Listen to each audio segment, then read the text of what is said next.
ইয়া আইয়ুহাল্লাযীনা আমানু উদখুলু ফিস-সিলমি কাফা। ওহে যারা ঈমানের দাবি করো, আমাদের ঈমানের দাবি নেই? এই কথা বলেন, কথা বলেন। আল্লাহ আমাদেরকে মনে করেন ডাক দিয়েছেন, শরীয়তপুরের ঈমানদারেরা উদখুলু, প্রবেশ করো। একজন দুইজন না, বহু বচন এটা, সবাই মিলে প্রবেশ করো। কোথায়? ফিস-সিলমি, ইসলামের মধ্যে, কাফা, পরিপূর্ণভাবে। আমি আবার প্রশ্ন করছি, আমি ইসলামে পরিপূর্ণ প্রবেশ করেছি, এ কথা অর্থ করলে কয়টা দাঁড়ায়? 5টা। বলেন বলেন। এটা আমি তাফসীর থেকে যেটা নোট করেছিলাম সেটা বলছি। আপনি যে ইসলামে পরিপূর্ণভাবে প্রবেশ করেছেন, প্রমাণ হবে প্রথম নাম্বারে আপনি আত্মসমর্পণকারী হবেন। আপনি এবার দিয়ে যে জীবনে মিলান, সব জায়গায় আপনি আত্মসমর্পণ আল্লাহর বিধানের সামনে করতে পারছেন। যেগুলো আপনার কাছে ভালো লাগে, আপনার উপকার লাগে, ওইগুলো করেন। যেগুলো করলে ওই কারণের মতো, যাকাত দিতে গেলে আমার অনেক সম্পদ চলে যাবে, তখন আর মানতে চাই না। কথা বলেন না কেন? 2 নাম্বারে আপনার প্রত্যেকটা কাজে ইখলাস লাগবে। আমি নাম ধরেই বলছি, এবার আপনার মন খারাপ হয় হোক। এই পৃথিবীতে যার ভেতরে যত বেশি ইখলাস পয়দা হবে, তার দ্বারা দুনিয়ায় এমন সূক্ষ্ম সূক্ষ্ম জিনিস আল্লাহ বের করে দেবে যেটা আপনার কল্পনায়ও নেই। আপনাকে দুনিয়া বিমুখ হওয়া লাগবে এবং ইখলাস পরিপূর্ণ তৈরি করা লাগবে প্রত্যেকটা কাজে। তাহলে ইসলামে আর পরিপূর্ণ প্রবেশ করেছেন বলে প্রমাণ হবে। আমিরে জামাত ডাক্তার শফিকুর রহমান হাফিজাহুল্লাহ আমার সাথে জেলে উনি 4 দিন ছিলেন। আমি বোঝার জন্য বলছি, এই লোকটার ভেতরে আমি ইখলাস পেয়েছি, আল্লাহর উপরে তাওয়াক্কুল, ভরসা পেয়েছি এত বেশি। আপনি দেখেছেন তার ইখলাস, আমি নিজে প্রমাণ করেছি। কিন্তু আমি না, 1 চুল পরিমাণ তারে নড়তে দেখি নাই। আমি হাদিয়া দিয়েছিলাম। আমি মনে করলাম ব্যক্তিগত কাজে খরচ করবে, মসাবা করে হাদিয়া দেওয়ার সঙ্গে সঙ্গে টাকা দেখেও নাই, কি দিচ্ছি তাও না, নিয়ে সঙ্গে সঙ্গে উনি দিয়ে দিল। 5-এ যে আছে বলে খরচ করে ফেলেন। আর আমরা যত বড় নাম বলেন আমাদের, বাকি আমি কাউকে পাইনি এভাবে। দুনিয়ার এই যে মহাব্বতটা, এটা যত বেশি আপনি দূরে সরিয়ে রাখতে পারবেন, দুনিয়া বিমুখ যত বেশি হতে পারবেন, তত বেশি আমার আল্লাহ আপনার ভেতরে ইখলাস পয়দা করে দেবে। সাংবাদিক প্রশ্ন করছে, এত ভালো আপনারা, এত বছর দল করেন, ইসলামে মানুষ আসে না কেন? এ দেশে ইসলাম ক্ষমতায় যায় না কেন? উনি জবাব দিয়েছেন, দেখেন, মুয়াজ্জিনের দায়িত্ব আযান দেওয়া। সবাই কি মুয়াজ্জিনের ডাকে নামাজে আসে? বলেন না কেন? এখন দোষ কি মুয়াজ্জিনের না যারা আসে না তাদের? ডাক তো আমরা ঠিকই দিই, আপনি না আসলে আমি কি করব? আমি করতে পারতাম যদি আমার হাতে ব্যাকআপ থাকতো, ক্ষমতা থাকতো। আমার গ্রামে একটা জেনা করেছিল, নারী আর পুরুষ। বিচার আমি তো এখন জেলে যাইনি, 20 সালে। আমি তো 21, 22, 23 এগুলোই ছিলাম ভেতরে। ওই আগের বছরে আসলো, আমি ফতোয়া চাচ্ছে যে ফতোয়া দে, যেহেতু মুফতি ফতোয়া দেওয়া লাগবে। ফতোয়া দিলাম যে জেনাকারীর শাস্তি হচ্ছে, যদি প্রমাণ হয় 4 জন সাক্ষী পাওয়া যায়, 4 জন না 50 জন মিলে দেখিস। এখন শাস্তি হচ্ছে তারে মাটির ভেতরে পুঁতে ফেলবেন, বুক পর্যন্ত পাথর দিয়ে, ইট দিয়ে মেরে সঙ্গে সার করে মেরে ফেলেন। এ ফতোয়া দেওয়া পর্যন্ত আমার শেষ। আমি যদি ওটা দুনিয়ার মানুষকে বলতাম যে কার্যকর করেন, তো আমার মনে হয় ওই মহিলাকে সঙ্গে সার করার আগে আমার সঙ্গে সার করে ফেলত। পুলিশ আমার ওই দিন ধরে নিয়েছে, বলতো না যে হুজুর আপনি ফতোয়া দেবেন, দেন, কার্যকর করতে গেলেন কোন কারণে? এদেশে কোরআনের আইন চলে। কি বলতাম আমি? সঙ্গে সার ওই মহিলারা বাদ দিয়ে আমারে শুরু করতো না? বলেন বলেন। কিন্তু আমার হাতে যদি আইন থাকতো, ক্ষমতা থাকতো, আমি যদি ওই জায়গায় বসার পাওয়ার নিয়ে থাকতে পারতাম, যার রায় দিয়েছিলাম ওটা কার্যকর করে দম নিতাম। এই কথা বলেন না কেন? আর এরকম বিচার যদি বাংলাদেশে অন্তত সারা দেশ মিলে মাসে 5টা করতাম, জেনা করা দূরের কথা, পুরুষ মানুষের স্বপ্ন দোষ বন্ধ হয়ে যেত। ইখলাস তৈরি করা লাগবে ভাই, আমাদের ইখলাস নেই। উনি কি জবাব দিয়েছিলেন? জীবনে আপনার মাথায় আসবে যে আজান তো আমরা ঠিকই দেই, মানুষ না আসলে দোষ তো আমার না, মুয়াজ্জিনের দোষ, যারা আসে না তাদের দোষ। এজন্য আমাদের প্রত্যেকটা জায়গায় আমার মনে হয় ইখলাস বাড়ানো দরকার। 3 নম্বরে উন্নত চরিত্র তৈরি করা লাগবে। এই পৃথিবীতে সবচাইতে উন্নত চরিত্রের, উত্তম চরিত্রের অধিকারী ছিলেন মুহাম্মাদুর ওয়া ইন্নাকা লাআলা খুলুকিন আযীম। তার 63 বছরের জীবন পড়ে আছে। কিভাবে চলবেন ছোটবেলা থেকে মরণ পর্যন্ত সব আছে, শুধু দেখে দেখে আর রাহিকুল মাকতুমটা পড়বেন। উন্নত চরিত্রের অধিকারী যত বেশি হবেন, আপনি মনে করবেন আমি ইসলামে প্রবেশ করেছি। 4 নম্বরে এটাই গুরুত্বপূর্ণ বিধান, আকীদা বিশুদ্ধ করা লাগবে। আমি আবার নাম ধরছি ভাই, আমি কোরআন সামনে তো এই জন্য বলছি। বাংলাদেশে একটা মাসলুম দল জামাত ইসলামী বাংলাদেশ, এদের ওপরে একটা তহমত লাগানো হয় সারা জীবন যে এদের আকীদা ঠিক নেই। কেন আপনি এই কথা বলেন তো? কি আকীদা পেয়েছেন তাদের ভেতরে? বাংলাদেশ জামাত ইসলামের আকীদা এই দেশে আল্লাহর আইন আল্লাহর জমিনে কায়েম করা, এইটা তাদের আকীদা। যদি এর বাইরে জামাত ইসলাম যারা করে তাদের কোনো আকীদা থাকে, তারা এখানে এসে বলুক, আমি এক্ষুনি তাদের তওবা করাবো। বলেন তো মুরব্বী যাই কয়টা এখানে বসে আছে যারা জামাত ইসলাম করে, ওদের জিজ্ঞাসা করে দেখেন, ওদের যদি আকীদা আল্লাহর জমিনে আল্লাহর আইন বাদ দিয়ে অন্য কিছু থাকে, ওদের আমি তওবা পড়াবো। বলেন আপনি কেন এই মাসলুম দলটার উপরে এই তহমত লাগিয়েছেন? আপনার আকীদা ঠিক আছে? ফাঁসির দড়ি গলার কাছে চলতেছে, এরপরেও নিজের আল্লাহর আইন থেকে পিছপা হয়নি। আমি নিজে দেখেছি তো কত মানুষ বেঈমান হয়ে গেছে আমার সামনে। অথচ এটিএম আজহারুল ইসলাম, আমি 4 বার তার সাথে দেখা হয়েছিল, 4 বার আমারে বলতো, হামজা সারা জীবন যদি আমারে জেলখানায় রাখে, এতটুকু দোয়া আমার জন্য করবা আমি যেন ঈমান হারিয়ে না ফেলি। আমি মাত্র 3 বছরে আমার জীবন অর্ধেক করে দিয়েছি, আর লোকটা মুরব্বী মানুষ, আমার দাদার বয়সী, 13 বছর পড়ে আছে, এখনো মাথা নত করেনি। মেয়ের কাশেম আলী, আপনাদের এই যে নদীর ওই পারে বাড়ি মনে হয়, মানিকগঞ্জে বাড়ি না? শহীদ মেয়ের কাশেম আলী রহমতুল্লাহ আলাইহে। কিছু মানুষ বলে হুজুর খালি নাম ধরে বলেন। আরে ভাই, নাম না ধরলে তো আপনি টেরও পান না, বোঝার চেষ্টাও করেন না। এই মানুষগুলোকে কাছ থেকে দেখেছি।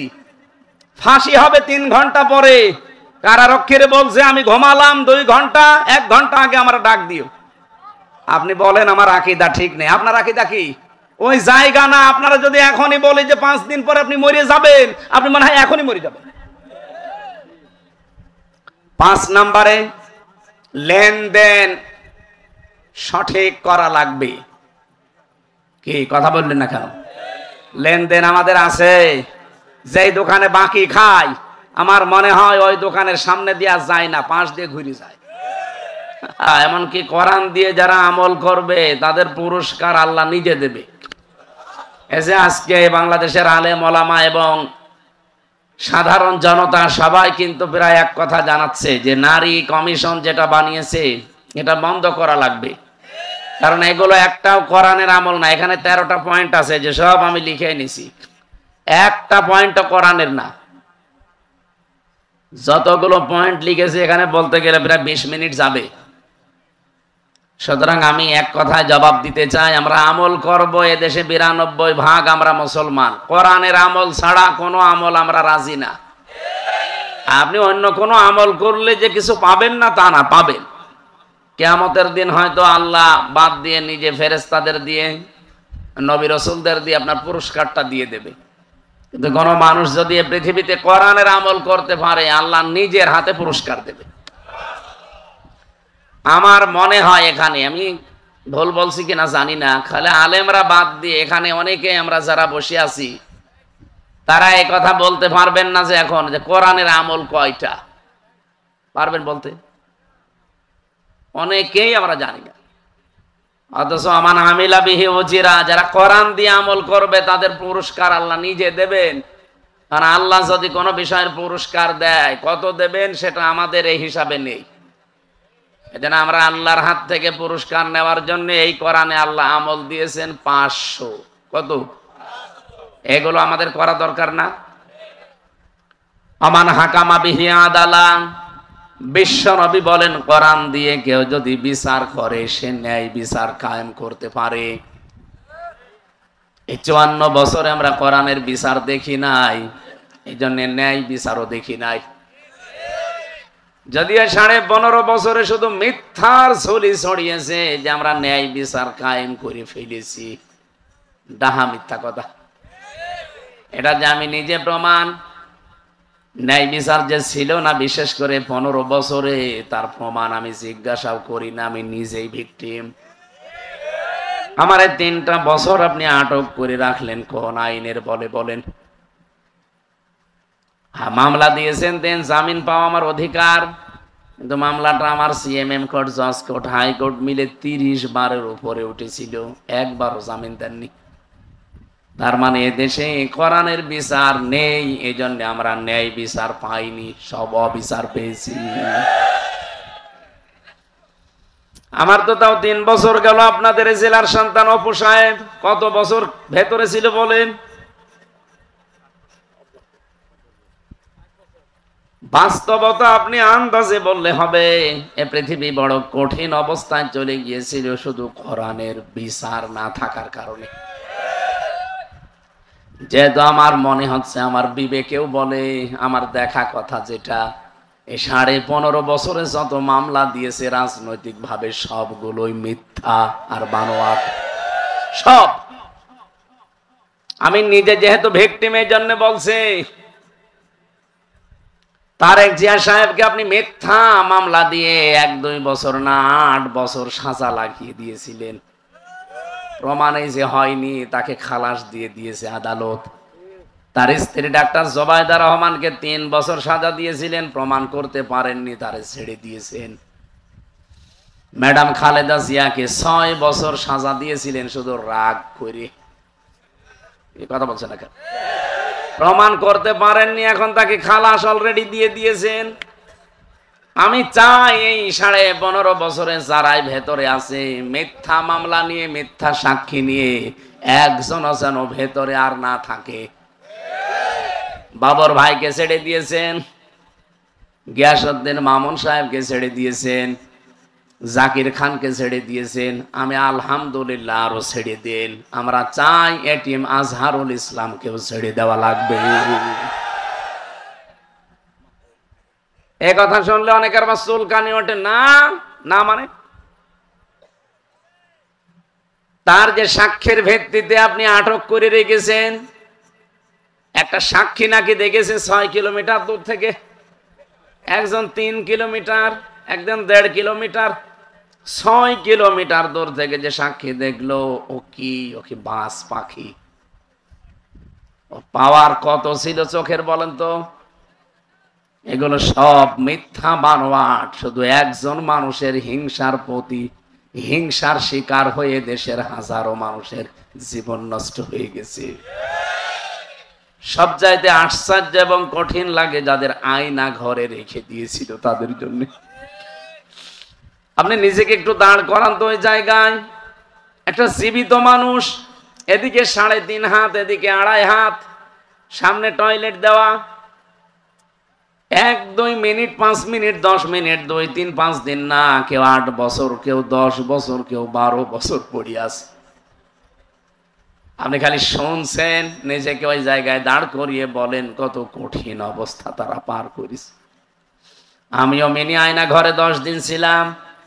আমি বের হওয়ার সময় দেখেছি দেওয়ালে এই যে আঙ্গুল এত বড় বড় হয়ে যায়, এগুলো দিয়ে খুশিয়ে খুশিয়ে কেউ দেওয়ালের সাথে লিখেছে যে বন্ধুরা, কেউ যদি বাইরে যেতে পারো এই নাম্বারটাই জানাবা যে আমি বেঁচে আছি। একটা মানুষ 8 বছর 10 বছর পড়ে আছে, ও জানে না এটা কোন বছর, এটা কোন মাস, এটা কোন দিন, কি বার, এটা তাও জানে না, আর কয়টা বাজেও তো জানেই না। কারণ সূর্যের আলো আমিও 10 দিন 1 সেকেন্ডের জন্য দেখি নাই। কখন সূর্য ওঠে, কখন দিন হয়, রাত হয়, কোনো আওয়াজও সেখানে যায় না মাটির নিচে। আপনার শুনতে এমন মনে হচ্ছে রিমান্ড চলাকালীন আমাকে এরকম একটা চেয়ারের ওপরে নিয়েছিল, কিন্তু বসাইনি, বলছে এই যে সেই চেয়ার। হাত এভাবে লাগিয়ে দিল। আমার আগে ছাত্র দলের এক ভাইকে চট্টগ্রামে বাড়ি, ওনার এই আঙ্গুলগুলো সব তুলে ফেলেছিল। চেয়ারে নাকি বসিয়ে দেয় ভাবে। আমারে বলছে হুজুরে যে মেশিন দিয়ে আমরা নখ তুলি, এমন একটা কায়দা করা মেশিন, এখানে শুধু হাতে লাগিয়ে দেবে, পায়ের সাথে লাগাবে, মেশিনে টিপ দেওয়ার সঙ্গে সঙ্গে সব নখগুলো খুলে চলে আসবে। নখ খুলে আসলে তো হয় না, ওর ওপর আবার পাতলা মিহি ওই যে মোল্লা সল্ট, ওই লবণ ছিটিয়ে দেয়। আপনার হাতে ক্লিপ দেওয়া, পায়ের সাথে ক্লিপ দেওয়া, এ গলার এখানে একটা বেল্ট দেওয়া, আপনি নড়তেও পারবেন না, কালো কাপড় দিয়ে মুখটা পেঁচানো, পায়ের সাথে হাতের সাথে আবার ডান্ডা বেড়ি লাগানো আছে।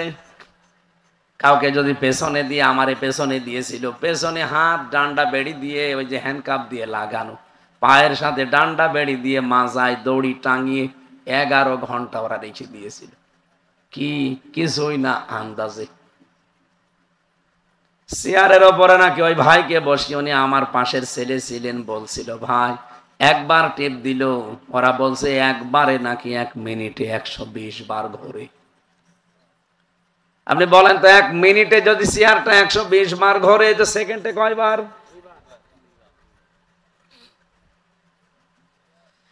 এই ছিল বাস্তবতা। মুফতি ফখরুল সাহেব আমার সাথে ছিলেন একই জায়গায়, উনি আমারে কানতেন আর বলতেন ভাই এই পায়ের ভেতরে হাত দিয়ে এভাবে, পায়ের ভেতরে এভাবে হাত দিয়ে, সামনে লোহার ব্যারিকেড দেওয়া, হাত হ্যান্ডকাপ লাগিয়ে 1 দিন 2 দিন না 3 বছর একাধারে রেখে দিয়েছে। শুয়ে থাকে মানুষ, এটা যে কি আমি ভুলে গিয়েছিলাম। মানুষ যে শুয়ে থাকে এটা যে কত আরামের, কত শান্তির, আমি ভুলে গিয়েছিলাম। 24 ঘন্টা এভাবে বসে থাকা, তাও স্বাভাবিক ভাবে না, পায়ের ভেতরে হাত লাগানো, আবার হাতের সাথে হ্যান্ডকাপ দেওয়া, বেশি নড়াচড়া করলে কেটে যাবে। 1.5-2 মিনিট সময় দিত শুধুমাত্র টয়লেট করার জন্য। সকালবেলা কয়েকটা পচা ছোলা দিয়েছে, তো দুপুর বেলা 1 মুঠ ভাত দিয়েছে, তাও মনে হচ্ছে কেউ মাখিয়ে দিয়েছে। আমি নিজে 10 দিন ওইটাই খেয়েছি। আমার মনে হয় ওই 10 দিনে আমার যে কাবু হয়ে গেছি, এখনো পর্যন্ত এই 3 বছরেও শরীর স্বাভাবিক হচ্ছে না। ওই 10 দিনের জের আমার 10 বছর জীবন থেকে নষ্ট করে দিয়েছে। ওই দিন থেকে আমার মাথায় যে ব্যথা, এখনো পর্যন্ত গাড়িতে এই যে প্রায় 4-5 ঘন্টা খরচ করে আসলাম কুষ্টিয়া থেকে, বসতে পারি না, আমার শুয়ে থাকা লাগে, 2 সিট ভেঙে আমার শুয়ে পড়া লাগে। অথচ এখন বয়স মাত্র আমার 33 বছর, 92 সালে আমার জন্ম। এই যুবক বয়সে ঘোড়ার মতো টকবক করা দরকার না, অথচ আমার শরীরই চলে না। কি খাওয়িয়েছে না খাওয়িয়েছে 3টা বছর, তাও তো অপু ভাই পাশে ছিল, অনেক উপকার পেয়েছি খাবারের বিষয়, আল্লাহ মিলিয়েছিল। উনি না থাকলে আমার আরো বহু কষ্ট বেড়ে যেত। আল্লামা মামুনুল হক আমার সাথে ছেলে ছিল, এ ভাইয়ের ঋণও আমি শোধ করতে পারবো না। যত মানুষ উপকার করেছে, এই 2টা মানুষ, বিশেষ করে আল্লামা মামুনুল হক, মিয়া নুরুদ্দিন অপু, আল্লাহ দুনিয়া আখেরাতে সর্বোচ্চ পুরস্কার যেন তাদের দান করেন, বলেন আমিন। শরীয়তপুর বাসে শুধু শুনলেন, কেমন লাগছে বলেন তো নিজেকে ওই জায়গায় দাঁড় করালে, অথচ আমি ফেস করে এসেছি ওইটা।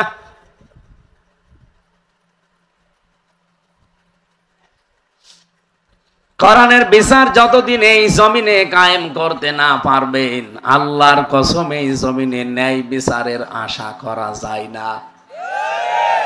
নারী কমিশন যে 13টা পয়েন্টের উপরে কথা বললেন, তার একটা ছিল 7 নম্বরে এইটা, যে দেহ আমার, সিদ্ধান্ত আমার, এটা পুরা কোরআনে কারিমের বাইরে। 1500 বছর আগে আল্লাহ জানিয়েছেন, আলাহুল খালাক ওয়াল আমরু তাবারাকাল্লাহু রাব্বুল আলামিন। সূরা আরাফের 54 নম্বর আয়াতের শেষের দিকে আছে, আল্লাহ পাক বলেন এই জমিন বানিয়েছি আমি, এখানে সিদ্ধান্ত চলবে কার? আরো জোরে বলেন। আপনি কোন কারণে কথা বলেন 92% মুসলমানের দেশে যে দেহ আমার, সিদ্ধান্ত আমার? দেহ আপনার মানে? আমার যে 33 বছর বয়স, বলেন তো আমি 33 বছর আগে উল্লেখ করার মতো কিছু ছিলাম না? আমার বাবার বিয়ে হয়েছে 35 বছর, হয়তো আমি 1 বছর পরে দুনিয়ায় এসেছিলাম। বলেন এই 33-34 বছর আগে হামজা নামে আমার যে এখন অস্তিত্ব আছে, আমি বসে আছি, এটা কল্পনা করা যেত? রব্বুল আলামিন একটু স্মরণ করিয়েছে, কাইফা তাকফুরুনা বিল্লাহি ওয়া কুনতুম আমওয়াতান ফাআহইয়াকুম। কেমন করে মানুষ আমার সাথে কুফরি করে, আমার নাফরমানি করে, আমার সাথে অবিচার করে, মানুষ কি করে আমার বিধান মানতে চায় না, অথচ লোকটা মৃত ছিল, আমি নিজে তাকে জীবন দিয়েছি। বিজ্ঞান এখন আয়াত নিয়ে প্রমাণ করছে, এটা তাফসিরে কাবিরের ভেতরে পাবেন। আল্লামা ফখরুদ্দিন রাজি রহমাতুল্লাহ আলাইহি উনি আয়াতের ব্যাখ্যা করতে গিয়ে লিখলেন যে আল্লাহ কাইফা শব্দটা না দিয়ে তো তাকফুরুনা বিল্লাহি ওয়া কুনতুম আমওয়াতান দিতে পারতেন। কেন কাইফা শব্দ আগে ব্যবহার করলেন কেন? যারা এখানে বালাগাত মানতে পড়ায় অনেক আলেম বসে আছে, দেখবেন কাইফা শব্দটা প্রায় 7টা বা 11টা অর্থে আমি পেয়েছি। তার একটা অর্থ আছে এই, কাইফা আল্লাহ ব্যবহার করেন ওই সমস্ত শব্দের আগে, ওই কথা বলার আগে যেই কথা আল্লাহ নিজেও বিশ্বাস করতে পারেন না। মানে আল্লাহরও বিশ্বাস হতে চায় না এরকম কোন কথা বলার আগে কাইফা বলা লাগে। বলেন তো এখন যদি কেউ বলে আমির হামজা 1 ঘন্টা আগে জেনা করে আসলো, আপনি বিশ্বাস করবেন? যারা চুপ করে আছেন, আপনার কি মনে হচ্ছে যে আমি করে আসলাম?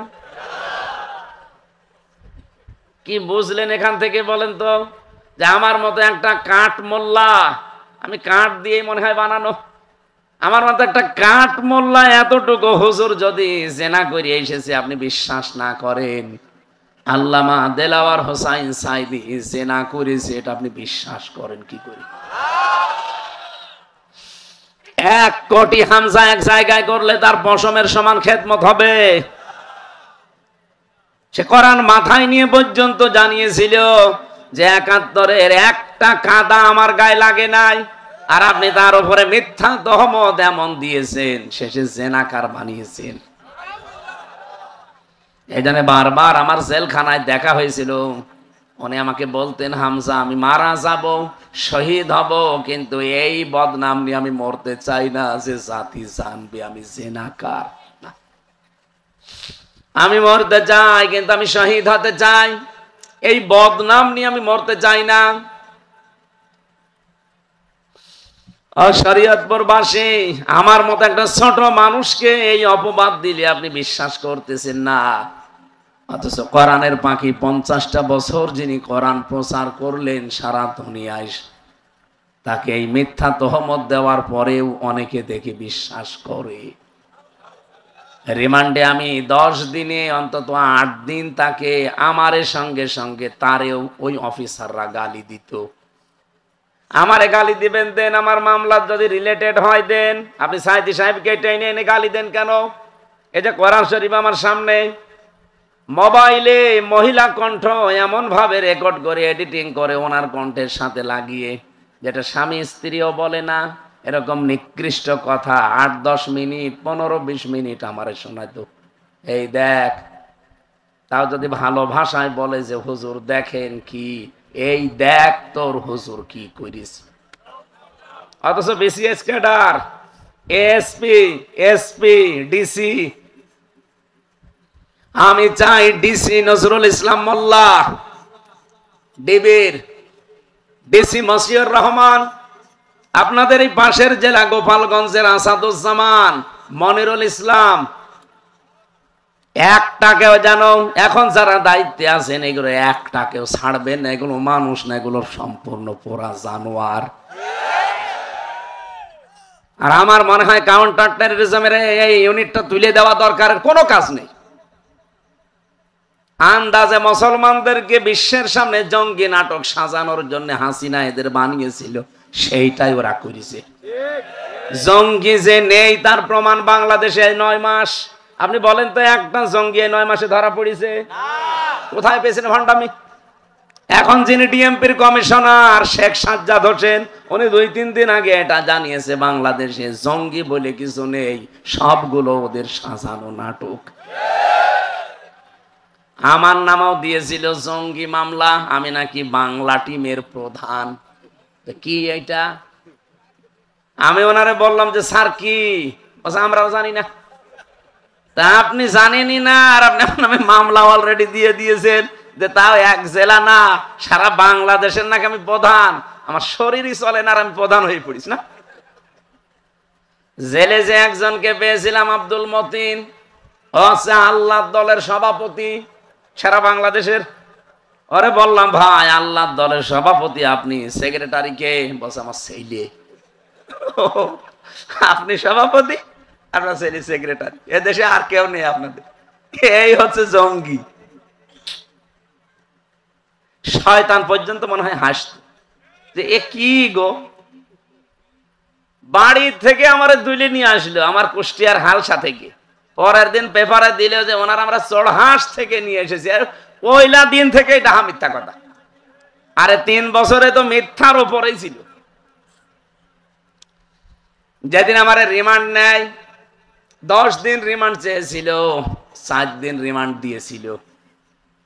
যত কথা সরকারি পিপি আমার বিরুদ্ধে ওই 15 মিনিট একাধারে বলেছে। আমি তো দাঁড়িয়েছিলাম, দেখলাম 15 মিনিটের 15টা কথাও সত্য বলে না, প্রত্যেকটা মিথ্যা। আমি আবার বলছি এই কমিশন এটা বাদ দেওয়া লাগবে। আজকে বাংলাদেশের সব আলেম ওলামা মুসলমানেরা এই দাবি জানিয়েছে, আমরাও এই দাবি জানাতে চাই। নীতিমালা না, এ কমিশনই বাদ দিয়ে দেন। ওদের দরকার কি কমিশন তৈরি করা? কমিশন তো আল্লাহ কোরআনে 1500 বছর আগে বানিয়ে দিয়েছে। আইন তৈরি করার ক্ষমতা পৃথিবীর কারো। এটাকে আমি বানালাম। সূরা আলে ইমরান 4 নাম্বার পারা 9 নাম্বার পৃষ্ঠা 4 নাম্বার লাইনের 154 নাম্বার আয়াতের মাঝের অংশে আছে ইয়াকুলুনা হাল্লানা মিনাল আমরি মিন শাইইন। হে নবী, মানুষ যদি আপনাকে বলে যে আমরাও কোনো নিয়ম নীতি আইন কানুন তৈরি করতে পারি, আপনি বলেন কুলিন্নাল আমরা কুল্লাহু লিল্লাহ। না, আইন তৈরি করবে শুধুমাত্র কে? আরো জোরে বলেন, বলেন। আইন এই দুনিয়ায় কেউ তৈরি করতে পারে? কিরণ ভাই প্রথমে কথা বলার সময় বলেছে যে দুনিয়া আখিরাত মিলে আপনি কথা বলবেন, আমরা শুনতে চাই। আপনি আগে শোনেন, যদি না মানেন ওটা আপনার ব্যাপার। শোনার পরে যদি মানতে না পারেন এ দোষ কার? আল্লাহ। আল্লাহ বলছেন মানুষ আপনাকে জিজ্ঞাসা করবে যে আইন তৈরি আমরা করতে পারি? এই যে নারী নীতি দিয়েছেন আপনারা, এগুলো তৈরি করার ক্ষমতা পৃথিবীর কারণে যা বানানোর দরকার সব বানিয়ে দিয়েছেন কে?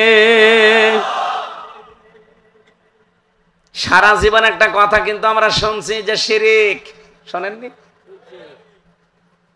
কোন মানুষ যদি নিজের জীবনকে শিরিক এবং জুলুম মুক্ত করে রাখতে পারে, ব্যক্তি, পরিবার, সমাজ এবং রাষ্ট্র আমার আল্লাহ নিরাপত্তার চাদর দিয়ে ঢেকে দেয়।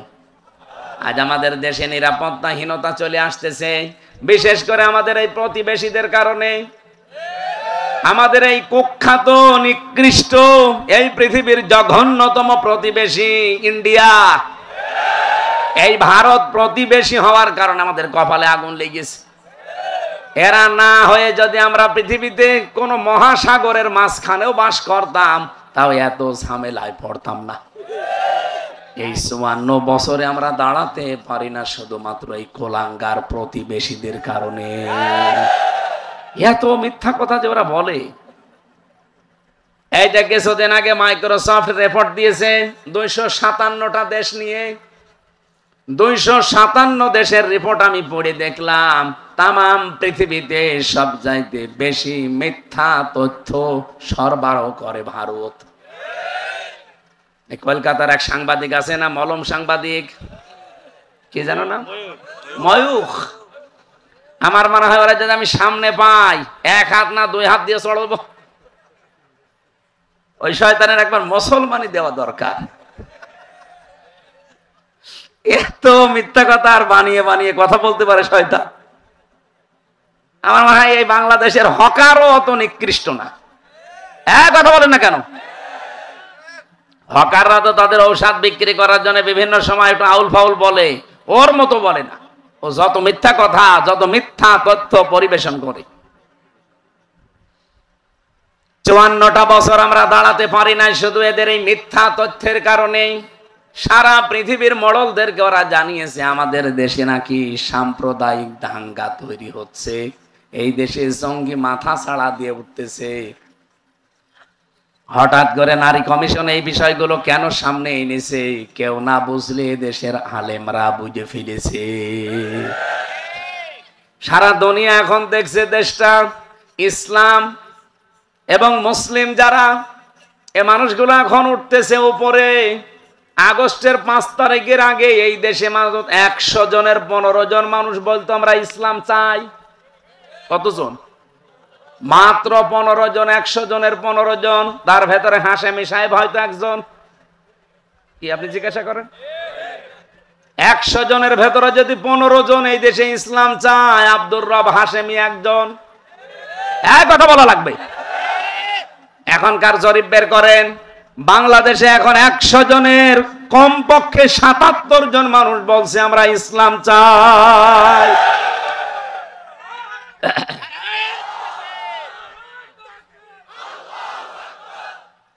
একটা তথ্য যদি ভুল প্রমাণ করতে পারেন, এতক্ষণ যা বলেছি, যা সামনে বলবো, যদি বলেন যে না এই তথ্য ভুল হয়েছে, জীবনে কথা বলবো না।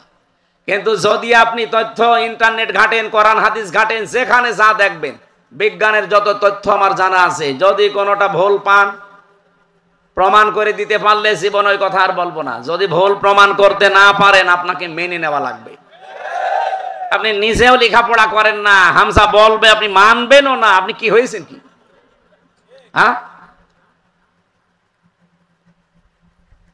100 জনের 77 জন মানুষ যখন বলছে আমরা ইসলাম চাই, গোবিন্দ পরামানিকের মতো মানুষ, এটা মুসলমান কি সভাপতি, সে যদি বলে যে এই দেশে ইসলাম যদি আসে আমরা অন্য ধর্মের মানুষেরা নিরাপদে থাকতে পারবো, আপনার কি হয়েছে?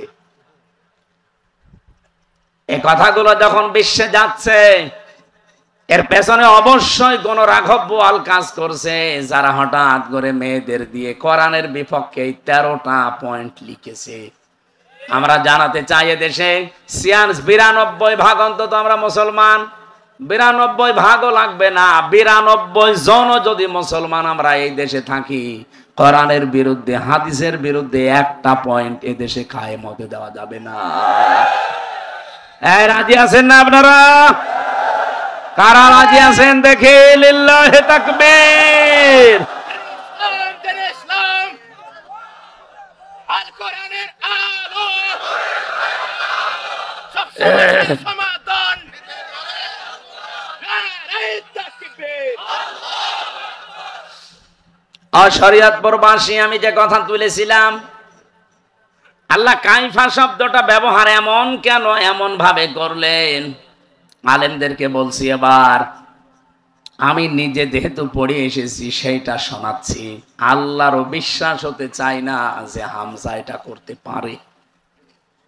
আল্লাহ বলো না তো মৃত ছিল, বাবার স্ফলিঙ্গ দিয়ে দ্রুত গতিতে যখন ওই পানিটা ওর বাবার নাপাক পানিটা যখন বের হয়ে এসেছে, ফালিয়ানজুরিল ইনসানু মিম্মা খুলিক খুলিকা মিম্মা দাফিক ইয়াখরুজু মিন বাইনিস সুলবি ওয়াত তারাইব।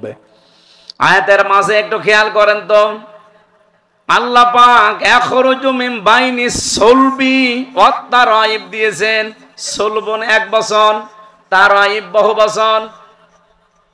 এদিকে তাকান, কোন দিকে তাকিয়ে আছেন? সোলবন এক বচন দিলেন, তারাই বহু বচন দিলেন। বাংলা অর্থ বলছি, সোলবন বলা হয় পুরুষের লজ্জা স্থান, আর তারাই বলা হয় মেয়েদের লজ্জা স্থান। আল্লাহ পুরুষের ক্ষেত্রে এক বচন ব্যবহার করলেন, আর মেয়েদের ক্ষেত্রে বহু বচন ব্যবহার করলেন। বলেন তো, পৃথিবীতে মানুষ নিয়ে আসতে শুধু মাই লাগে, বাবা লাগে না? বলেন বলেন। আল্লাহ রাব্বুল আলামিন এখানে যে পক্ষপাতিত্ব করে ফেলেছেন, না মানে আপনি আলেমদের জিজ্ঞাসা করেন তো, বাবাকে আল্লাহ এক বচন ব্যবহার করলেন, আর মায়েরটা আল্লাহ বহু বচন দিয়েছেন। দুইটাই কিন্তু বহু বচন হয় না, দ্বিবচন হয়। আরবিতে দুইয়ের অধিক তিন হওয়া লাগবে, তখন হবে ওটা বহু বচন। আল্লাহ রাব্বুল আলামিন এটা এই কারণে দিয়েছেন, এই পৃথিবীতে হামজা এ পর্যন্ত আসতে আমার বাবার যা কষ্ট হয়েছে, মায়ের কম পক্ষে 3 গুণ কষ্ট বেশি হয়েছে। বিজ্ঞান প্রমাণ করছে, পানিটা যখন মায়ের রেহেমের ভেতরে যায়, এটা যে আল্লাহ 4টা জিনিস তৈরি করে, চুল, রগ, হাড় আর পর্দা। মায়ের রেহেমের ভেতরে যে নাপাক পানিটা আছে, ওই পানি দিয়ে আল্লাহ 4টা জিনিস বানায়, রক্ত, গোশত, চর্বি আর চামড়া। 4 8টা জিনিস এক হলেই মানুষ হবে না। রব্বুল আলামিন বলেন, আমি একটা নাম নিয়েছি, তার নাম রব। কি নাম? এই রব নামের কারণে আমার পক্ষ থেকে তাকে 5টা জিনিস দয়া করে ভিক্ষা দেই। এই জন্য কায়ফা দিয়েছেন, আমি নিজে তোরে ভিক্ষা দিলাম এই 5টা: শ্রবণ শক্তি, দর্শন শক্তি, বাক শক্তি, আকেল শক্তি আর ঘ্রাণ শক্তি। এই তথ্য পাবেন সূরা নমল, এই নাহাল 14 নম্বর পারা, 14 নম্বর পৃষ্ঠা, 13 নম্বর লাইনের 78 নম্বর আয়াতের মাঝের অংশে আছে, ওয়াজআলা লাকুমুস সামআ ওয়াল আবসারা ওয়াল আফইদা ইলা আখির আয়াত। আল্লাহ পাক বলেন, আমি যদি এই 5টার একটাও কম দিতাম দুনিয়ায় আসতে, কিন্তু পূর্ণাঙ্গ হয়ে না, অপূর্ণাঙ্গ হয়ে। আল্লাহ বলেন, যদি শ্রবণ শক্তি আমি না দিতাম দুনিয়ায় আসতে কালা হয়ে, কালা আসে না? যদি দর্শন শক্তি না দিতাম দুনিয়ায় আসতে কিন্তু অন্ধ হয়ে।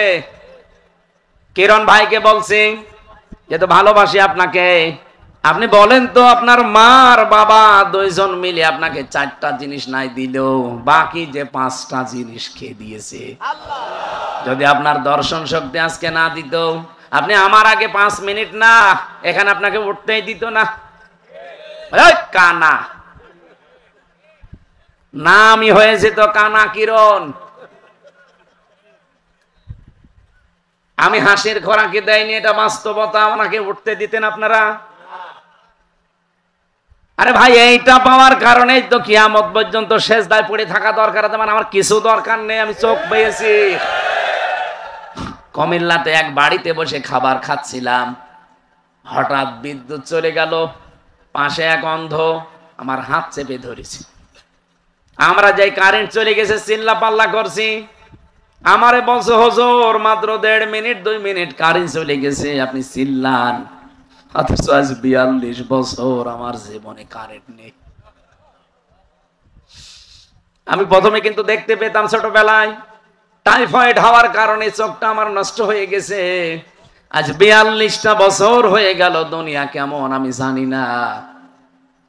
এমনকি ওই দিন অন্ধ আমার একটা তথ্য জানিয়েছে, যে আপনারা যারা চোখওয়ালা মানুষ, আপনারা তো এমনিতেই দেখতে পান, ঘুমিয়ে থাকলে স্বপ্নেও কিছু দেখেন, কিন্তু আমরা যারা অন্ধ তারা ঘুমিয়ে থাকলেও দেখি না, শুধু একটা আওয়াজ শুনি।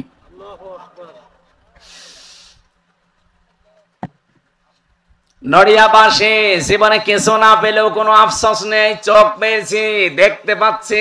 কথা বলেন না কেন? আল্লাহ পাক বলেন, এই 8 5 13টা জিনিস যখন এক হয়ে যায়, আমি আল্লাহ রাব্বুল আলামিন যেহেতু তোমাদেরকে সরাসরি মাটি দিয়ে বানাইনি। আল্লাহ আমাদের কি মাটি দিয়ে বানিয়েছেন? বলেন না, কি দিয়ে? মাটির নির্যাস দিয়ে।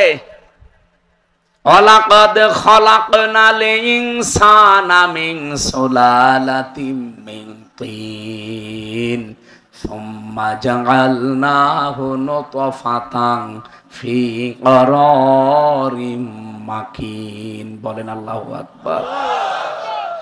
মাটির নির্যাস দিয়ে আল্লাহ আমাদেরকে বানিয়েছে। ও শরীয়তপুরবাসী, আমার প্রশ্ন, আল্লাহ মাটি তাহলে বানিয়েছে কি দিয়ে? আপনি কি ঘুমাচ্ছেন? ঘুমিয়ে পড়লে হবে না, এখনো ঘন্টা খানিক সময় দেওয়া যাবে না। এখনই ঘুমিয়ে পড়ছেন মানে? বলেন মাটি আল্লাহ কি দিয়ে বানিয়েছে? আপনি গাজীপুরে যান, মৃত্তিকা গবেষণাগারে, মাটিকে দেন, দেখবেন 10টা জিনিস তারা বের করে দেবে। আমি এগুলো বিজ্ঞান থেকে পেয়েছি। অক্সিজেন আছে মাটির ভেতরে, সিলিকন আছে, অ্যালুমিনিয়াম আছে, আয়রন আছে, ক্যালসিয়াম আছে, পটাশিয়াম আছে, সোডিয়াম আছে, ম্যাগনেসিয়াম আছে, নাইট্রোজেন আছে, হাইড্রোজেন আছে। এই 10টা জিনিস আছে মাটির ভেতরে। আপনার মার বাবা দুইজন মিলে 4 4 8টা। মাটির ভেতরে গোনা আছে 10টা। 8 আর 10, বলেন বলেন। এটা ক্লাস চলছে, ক্লাসের মতো ছাত্রের মতো জবাব দিবেন। 18 হয়েছে। আপনি এখন এই তথ্যটা 3.5 হাত বডির ভেতরে যা পাবেন, 5.5 কেজি রক্ত পাবেন,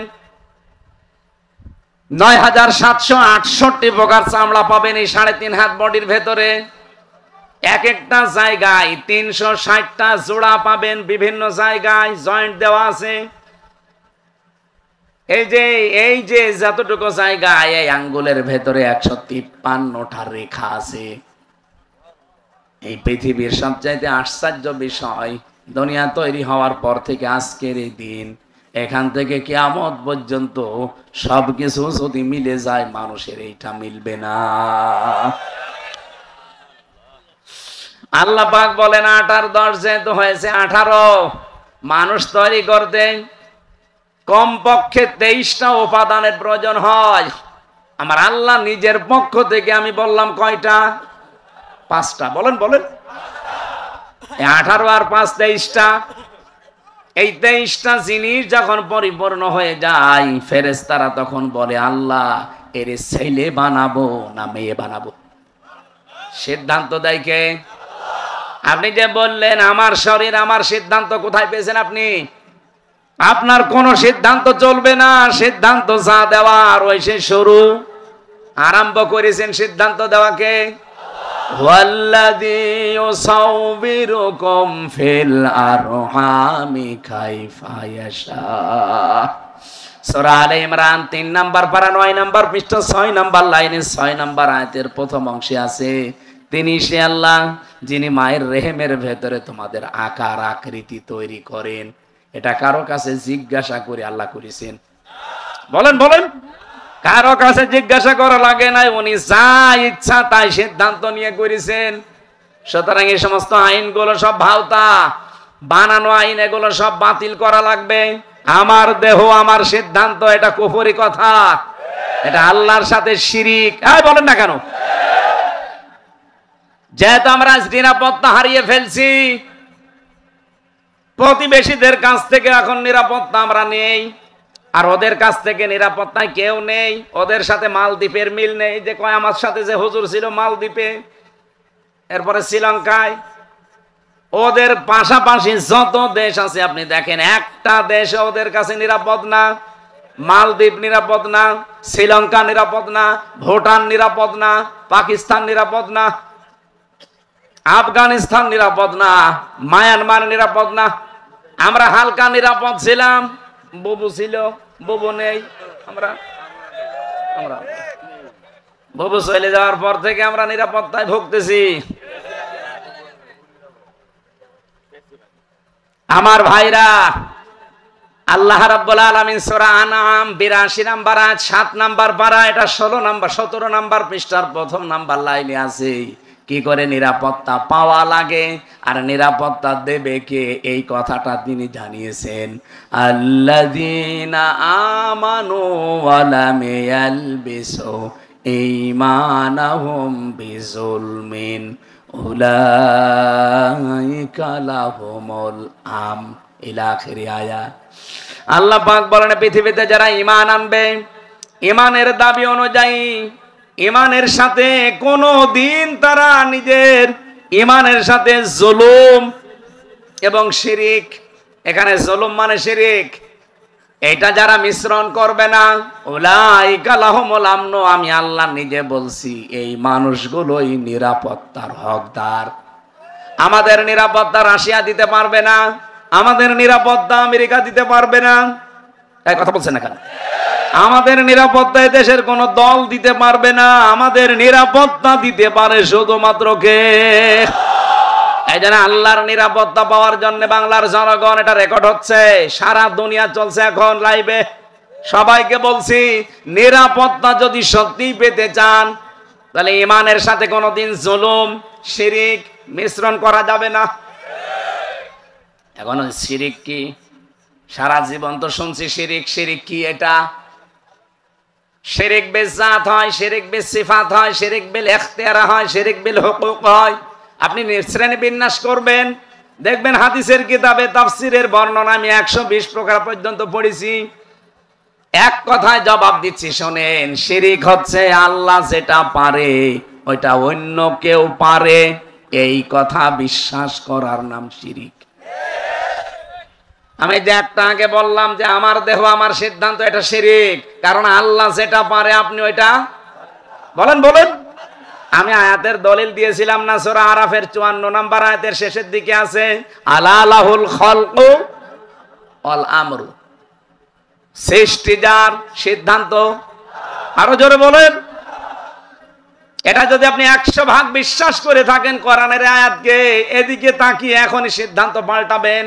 এই বাংলাদেশে যারা এই কথা বলে ক্ষমতার উৎস জনগণ, ওরা আল্লাহর সাথে শিরিক করছে।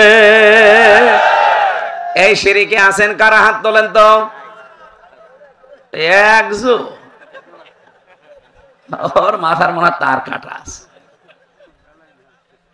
না না, এই কোন দিকে তাকিয়ে আছে? আজকে সিদ্ধান্ত পাল্টানো লাগবে। আপনি মানতে পারেন না সেটা আলাদা, কিন্তু এই কথা বিশ্বাস করা লাগবে যে জনগণ সমস্ত ক্ষমতার উৎস নয়। ক্ষমতার উৎস কে? আরো জোরে। এইরকম আয়াত পড়া কোরআনে 918 জায়গায় আছে যে ক্ষমতার উৎস আমি আল্লাহ। বিভিন্ন কায়দায় আল্লাহ আমাদেরকে বোঝাতে চেয়েছেন, অথচ সেইটা আমরা অনেকে উল্টিয়ে ফেলেছি। এবার আমি আর একটা দিকে যাই। জমিন যেহেতু বানিয়েছে আল্লাহ, হুকুম ও চলার ক্ষমতা আল্লাহ দিয়েছে, আল্লাহ ছাড়া কারো হুকুম চলবে না। সুতরাং এই বাংলাদেশে যারা আল্লাহর কোরআনের আইন বাদ দিয়ে অন্য কারো আইন প্রতিষ্ঠা করার চেষ্টায় আছেন, আপনি শিরিক করছেন। আর শিরিক যারা করে তারা মুশরিক। মুশরিকদের জন্য জান্নাত হারাম, জাহান্নাম ওয়াজিব। এই শেষেরটা আমি বানালাম। হ্যাঁ, কোথায় আছে আন্দাজে? সূরা মায়েদা 6 নাম্বার পারা 19 নাম্বার পৃষ্ঠার 12 নাম্বার লাইনে আছে, ইন্নাহু মা ইউশরিক বিল্লাহ ফাকাদ হারামাল্লাহু আলাইহিল জান্নাহ ওয়া মাওয়াহুন নার। যারা শিরিক করবে দুনিয়ায়, 1 নম্বরের শাস্তি তাদেরকে কোনদিন আমি আল্লাহ জান্নাতে দেব না, জান্নাত হারাম। 2 নম্বরে তাদের জন্য আশ্রয়স্থল হবে জাহান্নাম। বলেন নাউজুবিল্লাহ। ও বাংলার মানুষের, আমি আপনাদের বাঁচাতে চাই, আল্লাহর কসম, আমার নিজের কথা, বাবার কথা না। আপনি শিরিক করে মারা যান, হামজা না, হামজার বাবা দিয়ে দোয়া করালেও আপনি জান্নাত পাবেন না। অনেকে মনে করে যে 20টা গরু জবাই করে দিলাম জান্নাত পাবো না, মানে জান্নাত আপনার বাবার নাকি? 20 টাকা 20,000 গরু জবাই করলেও হবে না। নবীজির নিজের আপন চাচা সারা জীবন যে নবীকে কালে কোলে নিয়ে, কাঁখে নিয়ে, পিঠে নিয়ে, মাথায় নিয়ে, চোমা দিয়ে মানুষ করেছে, আবু তালেব।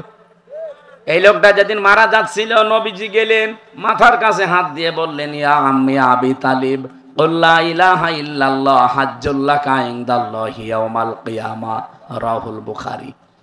হে চাচা, জোরে বলা লাগবে না, শুধু আমার কানের কাছে মুখটা নিয়ে আস্তে করে বলেন, লা ইলাহা ইল্লাল্লাহ মুহাম্মাদুর রাসূলুল্লাহ বলা দরকার নেই, ওটা আমি মেনে নিলাম, শুধু আল্লাহর স্বীকৃতিটা দেন। আপনি যদি জোরে দিতে ভয় পান, আস্তে করে বলেন আমার কানের কাছে।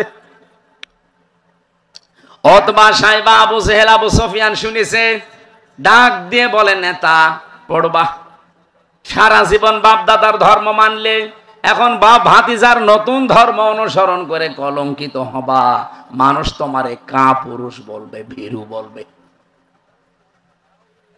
আবু তালেব ওই দিন বলেছিল, ভাতিজা আমাকে মাফ করে দিও, তোমার এই কালেমা আমি পড়তে পারলাম না। নবীজির মন খারাপ হয়ে গেল। সঙ্গে সঙ্গে জিবরাইল সূরা কসসের 56 নাম্বার আয়াতটা নিয়ে হাজির হয়ে গেলেন। ডাক দিয়ে বলে, হে নবী আপনি মন খারাপ করেন কেন? ইন্নাকা লা তাহদি মান আহবাবতা ওয়ালাকিন্নাল্লাহা ইয়াহদি মাইয়াশা। অবশ্যই আপনি যাকে ভালোবাসেন তাকে হেদায়েত দিতে পারেন না, বরং আল্লাহ যা চায়, যাকে চায় তাকে হেদায়েত দেয়। ওহুয়া আ'লামু বিল মুহতাদিন, আ'লামু ইসমে তাফসিল। হে নবী আপনার চাইতে আমি আল্লাহ ভালো জানি যে হেদায়েত পাবে কে। এই লোকটা আপনার চাচা, আমি জানি সারা জীবন আপনাকে আদর করেছে, মহব্বত ভালোবাসা দিয়েছে, বাড়িতে রেখে খাবার খাওয়িয়েছে, আমি দেখেছি, কিন্তু লোকটা মুশরিক। কি বলেন বলেন? আপনি এত করে বলতে বললেন, লোকটা বলে নাই, ও বলেছে মাফ করে দেন। আপনি কি মাফ করার মালিক? মাফ করার মালিক কে? বলেন বলেন। আল্লাহ ছাড়া মাফ কেউ করতে, আরো জোরে বলেন। এরপরেও নবীজি তার কবরের পাশে যে হাত তুলেছিলেন, রব্বুল আলামিন আমার চাচা আবু তালিবকে তুমি মাফ করে দাও। সঙ্গে সঙ্গে জিবরাইল এসে বলে, হে নবী হাত নামান। কার জন্য হাত তুলেছেন?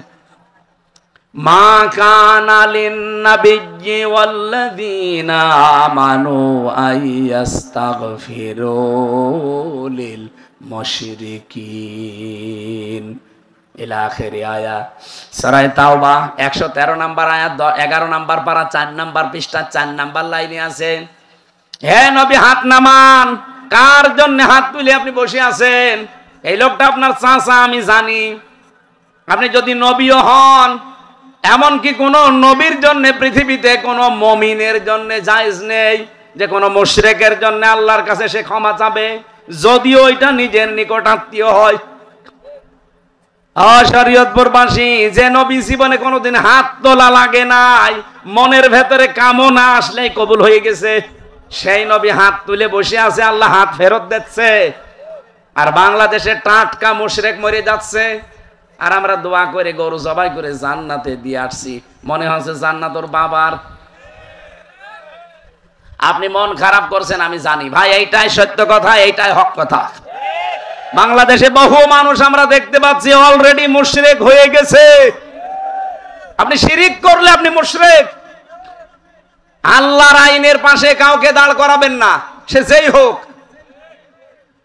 আল্লাহর আইন চাই, আল্লাহর আইন চাই, সৎ লোকের শাসন চাই। এই শিরিকটা বাংলাদেশ থেকে তুলে দেওয়া লাগবে। আল্লামা দেলাওয়ার হোসাইন সাইদি রহমতুল্লাহ আলাইহি একটা শিরিক সংসদ থেকে উনি তুলে দিয়েছে। আগে সংসদে যাওয়ার সময় মাথায় এভাবে ঝোকানো লাগতো। যারা আছে এমপি সাহেব জিজ্ঞাসা করে দেখেন, ওই শিরিকটা উনি তুলে দিয়েছিলেন আইন পাশের মাধ্যমে, বিল উত্থাপন করার মাধ্যমে। আজ পর্যন্ত ওটা এখনো বলবৎ আছে। সুতরাং সামনে যারা আসবেন, আমরা চাই দেশে তারা শিরিক মুক্ত করবেন, যেন আমরা নিরাপত্তায় থাকতে পারি। কারণ যারা শিরিক মুক্ত পরিবার, সমাজ, রাষ্ট্র করে তুলবে, তাদের নিরাপত্তা দেবে সব দিক থেকে কে? যত ওরা শক্তিশালী হোক, কিচ্ছু করতে পারবে না। কিছু যদি করতে পারে বড় দেশ হিসাবে ছোট দেশকে, তাহলে শ্রীলঙ্কা কি সিঙ্গাপুরের কিছু করতে পারতো। সিঙ্গাপুর বাংলাদেশের তুলনায় এ জেলা কয় কিলো হবে বলেন তো? শরীয়তপুর এদিক ওদিকে, হ্যাঁ কমপক্ষে 170 কিলো হবে না এদিক ওদিকে। অথচ সিঙ্গাপুর পুরা আমি ঘুরে দেখেছি মাত্র 42 কিলোমিটার। এইদিক ওইদিকে মাত্র 42 কিলো, তাও সাগরের মাঝে একটা দ্বীপ। এতটুকু একটা দেশ, তামাম দুনিয়ায় 10টা দেশের 257টা দেশের ভেতরে তারা 10 নম্বরে আছে। মানে সব দিক থেকে তারা এত উপরে কেন? আমরা ছোট আছি, তাতে কি হয়েছে? ইন্ডিয়া মনে করে আমরা 29 ডবল বড় এদের চাইতে, মায়ানমার বলে আমরা 6 ডবল বড় এদের চাইতে, আর চীন যে কত বড় আমরা তো জানি না। এই সমস্ত রাষ্ট্রগুলো যারা মনে করবে যে আমরা বিশাল বিশাল কিছু আমাদের কাছে চিনোপুটি না, আমাদের নিরাপত্তার মালিক আমরা বিশ্বাস করি, মনে করি কে? আর আল্লাহ বলছেন এটা পাওয়ার জন্য তোমাকে ঈমানের সাথে শিরিক আর জুলুম মিশ্রণ করা যাবে না। আর সেটা সবচাইতে বেশি হয়েছে বাংলাদেশে। আমাদের ঈমানে ভেজাল শিরিক আছে না নেই? সব জায়গায় শিরিক। তাকান, বিশ্বাসের ভেতরে একেবারে 100% বিশ্বাস, শিরিক ঢুকে বসে আছে। নামাজ পড়ে, রোজা রাখে, হজ করে এসেছে, তাহাজ্জুদ পড়ে, কিন্তু বিশ্বাস আল্লাহর উপরে। আমি ওই যে বলেছিলাম না, আল্লাহ যেটা পারে ওইটা অন্য কেউ পারে, এই বিশ্বাস করার নাম কি? মেয়েদের ভেতরে শিরিক আছে। ওদের যদি একটু অসুখ বিসুখ হয়, যদি সন্তানাদি একটু বিয়ের পরে আর না হয়, ও পাগল হয়ে যায়। হুজুরের কাছে যাবে, আপনাদের সুরেশ্বরী তো আল্লাহর ওলি বসে আছে, এরপরে পাশে এই যে আটরসি বসে আছে, চলে যাচ্ছে সেখানে বউ নিয়ে। বলে বাবা কিচ্ছু চাই না, কি চাও? ছেলে চাই। মনে হচ্ছে ছেলে নিয়ে বসে আছে চিস্তিনগর। সেদিন বগুড়া জেলায় তারেক রহমান সাহেবের গ্রামে এক লোক এসে বলছে, হুজুর আপেল পড়িয়ে দিন। আমি সূরা ফাতিহা পড়ে ফু দিলাম, আমার কানের কাছে মুখ নিয়ে বলছে, হুজুর এমন ভাবে আপেল পড়বেন যেন ছেলে হয়। আপেল দিলাম, ফেলি। আচ্ছা আপেল কই? ফেলি দিস কেন? আরে ভাই, আপেল পড়ে যদি ছেলে হইতো তো আমার ম্যাডামের 3টে মেয়ে হইতো না, আমি খালি আপেল খাওয়াতাম। কি বিশ্বাস মানুষের! এই শিরিক দেশে নেই? আরে ফরিদপুর, মাদারীপুর, শরীয়তপুর, এই সমস্ত জেলায় এই শিরিক গুলো বেশি। কি করেন কি আলেমরা? কি করেন কি? পিটিয়ে সোজা করা লাগবে এই শয়তানদেরকে। শরীয়তপুর এই নামটা যেন ঠিক থাকে। যারা এই জেলায় আসবে বলবেন কোরআন শরীফ হাতে নেন, এক একটা আয়াতের 8টা 10টা 15 20টা 33টা পর্যন্ত অর্থ আছে, এগুলো বের করেন। তাফসিরের নাম বলে বলে আমাদের শোনা, ওই কোন বাবার কিচ্ছা কাহিনী আমরা শুনতে রাজি নেই। তাই পারবেন কারা কারা দেখে?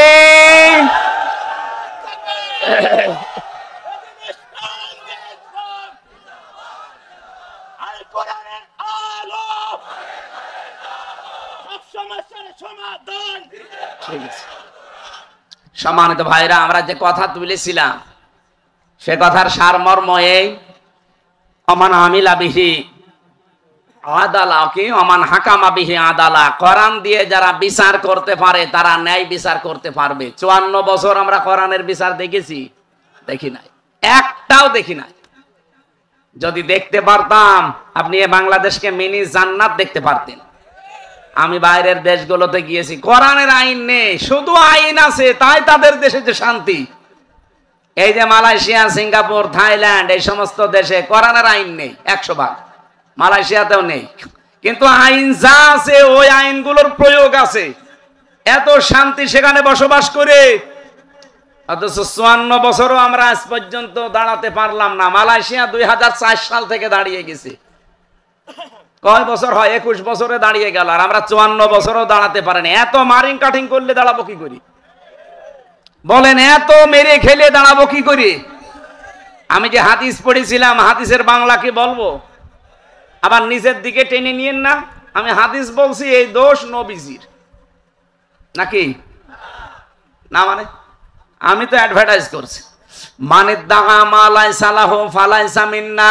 এদিকে তাকান, নবীজি বলেন যেই জিনিস তোমার না, ওই জিনিস যদি নিজের কাছে আয়ত্তে রেখে দাও, 2টা শাস্তি তোমার ওই দিন থেকে শুরু।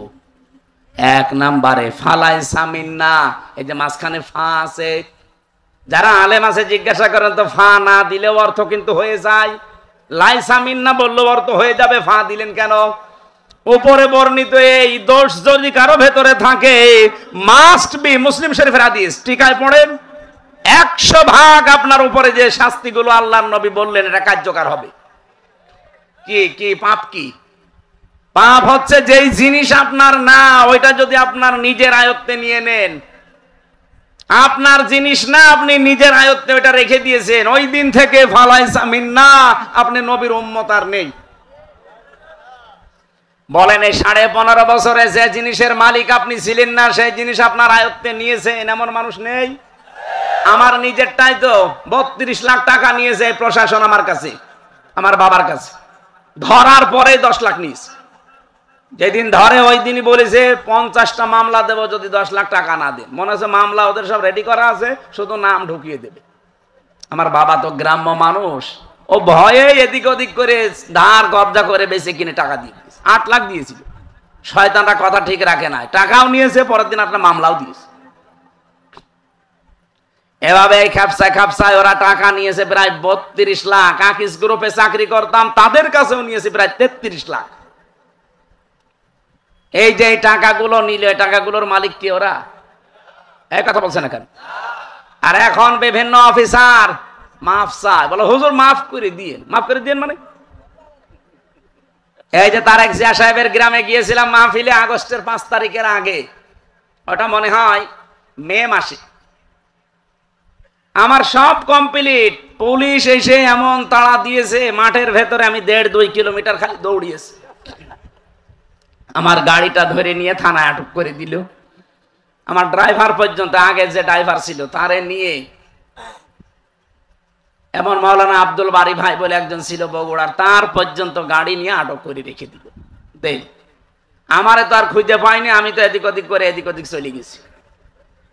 পরে খবর পাঠিয়েছে যে 1,15,000 টাকা দেওয়া লাগবে। কেন না দিলে এমন কিছু দেব যে আবার আপনি জেলে যাবেন। কি গো, কেবল বের হয়ে আসলাম 3 বছর পর, আমার এখনো ঘাস শুকায়নি। শেষে বাড়ি ভাই বিভিন্ন জায়গা থেকে ধার কর্জ করে 1,13,000 টাকা দিয়েছিল। তারপরে গাড়ি ড্রাইভার ছেড়ে দিয়েছে। এই আগস্টের 5 তারিখের পরে তো সব উলট পালট হয়ে গেছে। আর বগুড়া তারেক জিয়ার জন্মস্থান না, ওখানে যা ছিল ওই দিনই পাল্টিয়েছে। ও তো পালিয়েছে ওসি, ওরে একেবারে পাল্টিয়ে দিয়েছে সেই টেকনাফে, কক্সবাজারের। আমি সেই দিন সিরাজগঞ্জে মাহফিল করে গোল চত্বরে বসে আছি, কিভাবে খবর পেয়েছে জানি না। এসে আমারে বলছো হুজুর আসসালামু আলাইকুম, কে আপনি? বলছে আমি সেই ওসি আবুল কালাম আজাদ। আরে ভাই আপনারই খুঁজতেছি, আসেন। কি হুজুর ওই যে সেই টাকা নিয়েছিলাম মাফ করে দিয়ে। মাফ তো করবো, আগে টাকা ফেরত দে। মাফ তো আমি করতে, আমি একেবারে 2 পা খুলে বসে আছি, আপনারা মাফ করে দিলাম, খালি টাকাগুলো ফেরত দেন। বলছে আমার নামে বিভাগীয় মামলা হয়েছে, আমার ট্রান্সফার করে দিয়েছে, আমি খুব ঝামেলায় আছি, আপনি কোনো মাহফিলে যেন বলে ফেলেন না, তাহলে আমি ওখানেও থাকতে পারবো না। মানে টাকা কবে দেবেন বলে? ও সময় নিল 7 দিন, 1 লাখ টাকা ফেরত দিয়েছে। আর বলছে 13,000 টাকা আপনি মাফ করে দিয়েন, আমি মিষ্টি খাবো না। ঠিক আছে যা। বাংলাদেশে পুলিশ টাকা ফেরত দেয়, এটা মনে হয় ইতিহাস। যারা আছে জিজ্ঞাসা করে দেখেন তো, কিরণ ভাইও তো অন্তত মামলা মোকদ্দমায় পড়েছে, পুলিশ টাকা নিলে ফেরত দেয়, এটাই বাংলাদেশের প্রথম ইতিহাস। এই আবুল কালাম আজাদ ওসি 5 আগস্টের পরে, আগে হলে আর দিত না। আগে হলে আমার মনে হয় আমার আরো সমস্যা হইতো।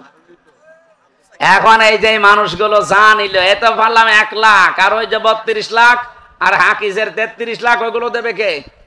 এই সবগুলো গোপালগঞ্জের মানুষেরা নিয়েছে। কারণ আমার এই 10 দিনের রিমান্ডে প্রায় 7 দফা যারা গেছে, তার ভেতরে প্রায় 5 দফায় গোপালগঞ্জে বাড়ি। এই যে মনিরুল ইসলাম, কথা বলছেন না কেন? আসাদুজ্জামান, আসাদুজ্জামান মানে ওই যে ওইটা নয়, বুড়োটা না, এই যে জোয়ানটা না, মিয়ানা, মিয়ার আমি পাইনি। আসাদুজ্জামান যেটা কাউন্টার টেররিজমের প্রধান ছিল, এটা একটা টাটকা নির্ভেজাল শয়তান। আর একজন পেয়েছি গোপালগঞ্জের, এই খুলনার মাদারীপুরের, এটা মাদারীপুর না শরীয়তপুর, মাদারীপুরের ওই জায়গায় ট্যাকের হাটে বাড়ি। আমার মামলার আয়ু ওইটা, ওর মিজানুর রহমান, কাজী মিজানুর রহমান।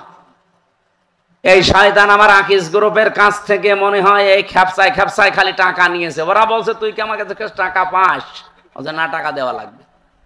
স্যার বিরক্ত হয়ে শেষ পর্যন্ত থাপ্পড় দিতে গেছে যে এ কি গো, আমি হুজুরকে চাকরি দিয়েছিলাম, আমার মসজিদের ইমামতি করার জন্য। আর আমি কি ক্ষতি করেছি? আমি তার একটা উপকার করলাম। এভাবে যত টাকা নিয়েছিলেন আমি চাই 15.5 বছরে যার কাছে যা নিয়েছেন আপনারা সব ফেরত দিয়ে দেন, কারণ ওগুলোর মালিক আপনারা একটাও না। কথা বলেন না কেন? নবীদের হাদিস ছিল, যেই জিনিস আপনার না ওইটা যদি আপনি নিজের আয়ত্তে নিয়ে নেন, দখল করেন, ছিনতাই করেন, চাঁদাবাজি করেন।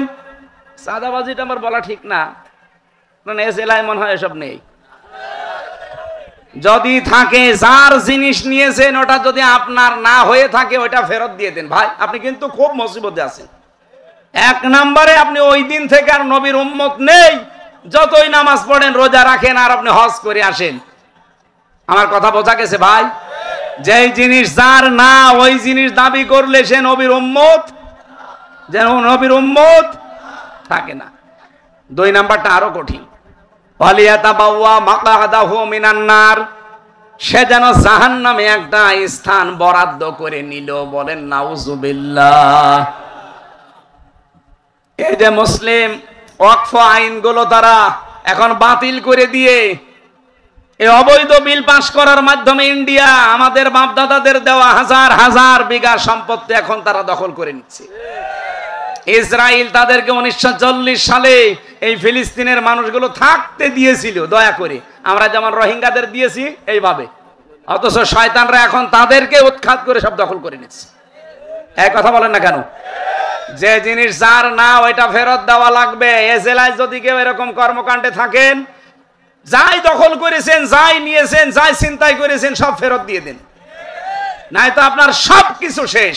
নামাজ, রোজা, হজ, যাকাত, পর্দা, পুশিদা সব শেষ, কারণ আপনি নবীর উম্মতি নেই। এমনকি আপনি মরে গেলে বিসমিল্লাহি ওয়া আলা মিল্লাতি রাসূলিল্লাহ বলা জায়েজ নেই, কারণ আপনি আল্লাহর নামের উপরেও নেই, রাসূলের উম্মতও নেই। এই কথা বলেন না? হ্যাঁ, এখানে পয়েন্টে একটা কথা বলা যায়, এটা টিকায় আছে, টিকায়। এদিকে তাকান। যেই জিনিস আপনার ছিল, কিন্তু ওইটা যদি হাতছাড়া হয়ে যায়, কেউ কেড়ে নেয়, কেউ মেরে খায়, ওইটা যদি আপনি আবার ফেরত পান, তাহলে এই হাদিসের যে শাস্তি, আপনি সেই শাস্তির আওতা মুক্ত থাকবেন। কি বুঝলেন বলেন তো? এ কিরণ ভাইয়ের সম্পদ ছিল, 15.5 বছরে অনেক কিছু বৈধ অবৈধ ভাবে হারিয়েছে না হারায়নি? বলেন বলেন। যত কিছু হারিয়েছে ওইগুলো যদি এখন আবার ফেরত পায়, যারা যারা নিয়েছে তাদের কাছে ফেরত নিয়েছে, এটাই অসুবিধা নেই। কিন্তু যেই জিনিস ওনার না, ওইটা যদি উনি জোর করে নিয়ে আসে যে বাবা শাহজালাল সব হালাল, তাহলে উনি কিন্তু আর নবীর উম্মত থাকতে পারবেন না। ইসলামী ব্যাংক যাদের ছিল তারা ফেরত পেয়েছে। এই কথা বলেন না কেন? ইসলামী ব্যাংকে আপনার বাবার, আপনি বানিয়েছিলেন, যার বাবার যারা বানিয়েছে মাথার ঘাম পায়ে ফেলে তারা আবার ফেরত পেয়েছে। এই জায়গায় ফতোয়াবাজি করবেন না ভাই। অনেকে বলে যে না এটাও চিন্তাই করেছে। কে চিন্তাই করেছে? যারটা সে ফেরত পেয়েছে। এই 15.5 বছরে যে যা হারিয়েছেন ওইটা যদি ফেরত পান, একেবারে আল্লাহর নাম নিয়ে খাবেন, কোনো অসুবিধা নেই। আমার ভাইরা, হাদিসের শেষ পয়েন্ট ছিল এটা, ওয়ামান দাআ ইলাইহি হাদা। কেউ যদি হেদায়েতের উপরে থাকতে চায়, সে যেন মানুষকে কোরআন দিয়ে ডাকে। ওয়ামান দাআ, এখানে টান আছে, ওয়ামান দাআ ইলাইহি হাদা, এখানে টান আছে। আপনি যদি হেদায়েতের উপরে থাকতে চান, ও বাংলার মানুষেরা কান খাড়া করে শোনেন, এই পৃথিবীতে হেদায়েতের উপরে থাকতে চাইলে কোরআন দিয়ে মানুষকে ডাকা লাগবে। এখন কোরআনের ডাক বাংলাদেশে আছে না নেই? সপ্তাহ চলছে, কোরআন দিয়ে মানুষকে আমরা ডাকছি, আসেন। আমার বাবার আদর্শের দিকে আসা লাগবে না, আমার ভাইয়ের আদর্শের দিকে আসা লাগবে না, আপনি কোরআনের আদর্শের দিকে আসেন। কথা বলেন না কেন? কারণ আমি ডাকি আল্লাহর কোরআনের দিকে। 2 দিন 5 দিন না, 1 মাস ব্যাপী, 1 বছর ব্যাপী, সারা জীবন ব্যাপী, কারণ আমি হেদায়েতের উপরে থাকতে চাই। এ বাংলার জমিনে যারাই মনে করবেন যে আমি হেদায়েতের উপরে থাকতে চাই, আপনাকে কোরআন দিয়ে ডাকা লাগবে। হ্যাঁ, এটা যদি আপনার কাছে রাজনীতি মনে হয়, এইটাই আমার রাজনীতি। এটা যদি মনে হয় ধর্ম ব্যবসা, হ্যাঁ এইটাই আমার ধর্ম ব্যবসা। বহু মাদ্রাসা এরকম ওলট পালট শিক্ষা দেওয়া হয় যে না এসব কিছু করার দরকার নেই, আগে পড়ো, আগে লেখো। আমি পড়ালেখা তো মাস্ট বি করবই, বিশ্বনবী কোরআন দিয়ে ডাক দিয়েছেন আর আল্লাহ এটা ফরজ করে দিয়েছেন, বাল্লিগ মা উনজিলা ইলাইকা মির রাব্বিক। হে রাসূল, আপনি তাবলীগ করবেন, প্রচার করবেন যেটা আপনার উপর আল্লাহ নাযিল করেছিলেন। বাল্লিগু আন্নী ওয়ালাউ আয়া, একটা আয়াত জানা থাকলে মানুষের কাছে পৌঁছিয়ে দাও। এই নির্দেশগুলো কি নফল না ফরজ? এখানে যারা মুফাসসির মুহাদ্দিস আছে বলেন বাল্লিগ আর বাল্লিগু, নবীজির কথা বাল্লিগু আর আল্লাহর কথা বাল্লিগ।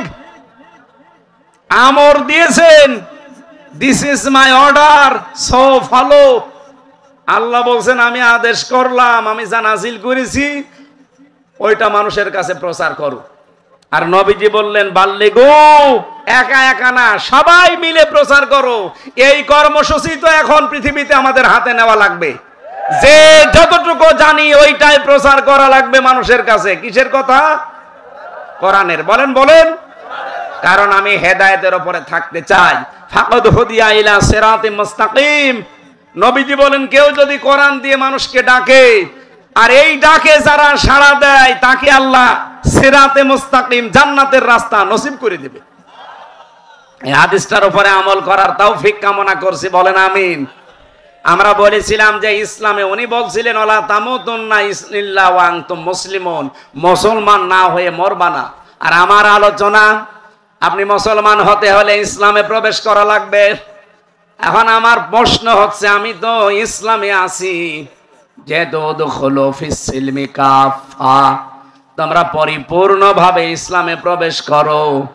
আমি পরিপূর্ণ ইসলামে আছি না ইসলাম থেকে বের হয়ে গেছি, এটা জানার পদ্ধতি আছে না নেই? আরো জোরে বলেন। আমি যে পরিপূর্ণ ইসলামে আসলাম কাফা, এখানে সালমন সিলমন দুইটাই আছে। সালমন মানে শান্তি আর সিলমন মানে ইসলাম। আল্লাহ পাক এখানে সিলমন শব্দ দিয়েছে।